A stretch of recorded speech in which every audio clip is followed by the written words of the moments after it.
كانت ريم قاعدة لوحدها في البيت، دخلت تاخد شاور، وزي ما هي متعودة شغلت أغنية قديمة بتحبها على الموبايل وبدأت تغني بصوت عالي. لحد هنا طبيعي جدا. لكن فجأة وهي بتغني سمعت صوت تاني، صوت واحدة ست بتغني معاها نفس الأغنية. معاها يعني في نفس الوقت؟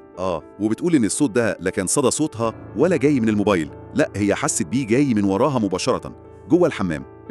دي لحظة أكيد كانت غريبة جدا بالنسبة لها. جدا. بتقول إنها في الأول ضحكت، يمكن استغربت وقالت ممكن تكون بتتوهم، بس اللي وترها بجد وخوفها إنها لما هي سكتت ووقفت غنى، الصوت التاني ده فضل مكمل الأغنية لوحده.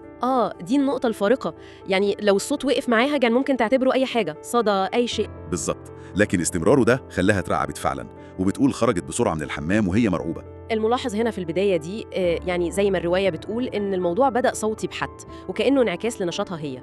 رد فعلها الأول بالضحك وبعدين الخوف المفاجئ لما الصوت استمر، ده بيوضح الانتقال من محاولة التفسير الطبيعي أو الإنكار للاعتراف إن في حاجة مش طبيعية.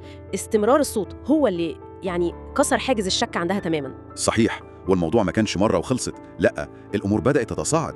ريم بتحكي إن في نفس الليلة صحيت من النوم على صوت نفس الأغنية أياها جاية من الحمام وهو مقفول بالليل ومن غير ما يكون في أي مصدر صوت. بالظبط. وبتقول إنها الأيام اللي بعد كده كل ما تدخل الحمام بدأت تلاحظ حاجات تانية مقلقة، مثلا درجة حرارة المية تتغير فجأة تبقى سخنة جدا بشكل مؤذي، أو نور الحمام يطفي لوحده فجأة. يا ساتر. والأكتر من كده إحساسها المستمر إن في حد واقف وراها مباشرة. ده الإحساس الأصعب، يمكن الإحساس بوجود حد فعلا. والمشكلة الأكبر كمان زي ما بتقول إن والدتها ما صدقتهاش، اعتبرت إن دي مجرد أوهام وإنها بتتأثر بأفلام الرعب وكده. ده طبعا خلاها تحس إنها لوحدها في مواجهة الموضوع ده. تمام.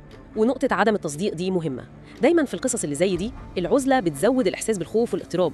الرواية هنا مش بس بتركز على الظواهر نفسها، لا كمان على التفاعل الإنساني معاها وإزاي عدم الدعم بيصعب الموقف. وده يودينا بقى للحظة اللي تعتبر قمة الرعب في القصة دي. الموضوع ما تطورش بس الأصوات وأحاسيس. إيه اللي حصل؟ ما تغنيش تاني. مكتوبة ما تغنيش تاني؟ الكلمتين دول بالظبط. بتقول إنها صرخت وجريت بره الحمام. باباها دخل على صوت صراخها، بص على المراية ما لقاش أي حاجة، البخار كان راح أو الكتابة اختفت. الله، هنا في تحول كبير في طبيعة الظاهرة زي ما القصة بتقولها، من مجرد وجود محسوس أو مسموع لتفاعل شبه مادي ورسالة مباشرة واضحة. تحذير صريح. بالظبط، تحذير ما تغنيش تاني.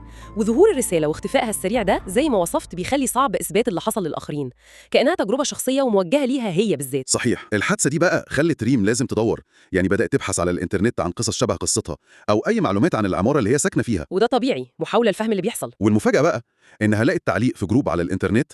التعليق ده كان من حد تاني بيحكي عن مواقف غريبة مرتبطة بسماع أغاني تحديداً في شقة الدور العاشر في نفس العمارة بتاعتهم. نفس الدور ونفس العمارة؟ حتى ذكر اسم الشارع، شارع الورد. والأكثر تحديداً إن التعليق ده ربط الأحداث دي بكيان أو وجود معين بيعتقد إنه مرتبط بشخص اتقتل في الحمام في الدور ده زمان، والشخص ده كان معروف بحبه الشديد للغنى. يا خبر، ده اكتشاف لو أخدناه زي ما هو في الرواية بيغير الصورة تماماً. إزاي؟ بيقدم سياق أو تفسير محتمل للأحداث، بيربط المكان بالذات، الدور العاشر، الحمام، بالفعل بالذات، الغنى، وبالظواهر اللي ريم شافتها. فجأة الموضوع ما بقاش مجرد حاجات مخيفة عشوائية، لا بقى جزء من قصة أكبر وأقدم مرتبطة بالمكان ده. التحذير من الغنى بقى ليه معنى في الإطار ده. تمام، فهمتك. طيب كل ده أثر على ريم إزاي؟ هي عملت إيه؟ أكيد استجابت للتحذير. بالظبط. حسب كلامها هي استجابت فعلا وبطلت تغني خالص في الحمام، وحتى بطلت تشغل موسيقى جوه. بس القصة لسه ما خلصتش. في لسه تفاصيل؟ ريم بتقول إنها رغم إنها بطلت تغني لسه بتحس بوجود الكيان ده في الشقة. لسه موجود؟ والأكتر حاجة مقلقة ومحزنة يمكن إنها بتقول أحيانا بتصحى بالليل على صوت الكيان ده بيغني لوحده. بيغني؟ ومش أي أغنية، بيغني الأغنية القديمة المفضلة بتاعتها اللي هي كانت بتغنيها في الأول خالص. لا حول ولا قوة إلا بالله. دي نهاية غريبة جدا في الرواية، غريبة ومقلقة. بتخلينا نسأل أسئلة أكتر.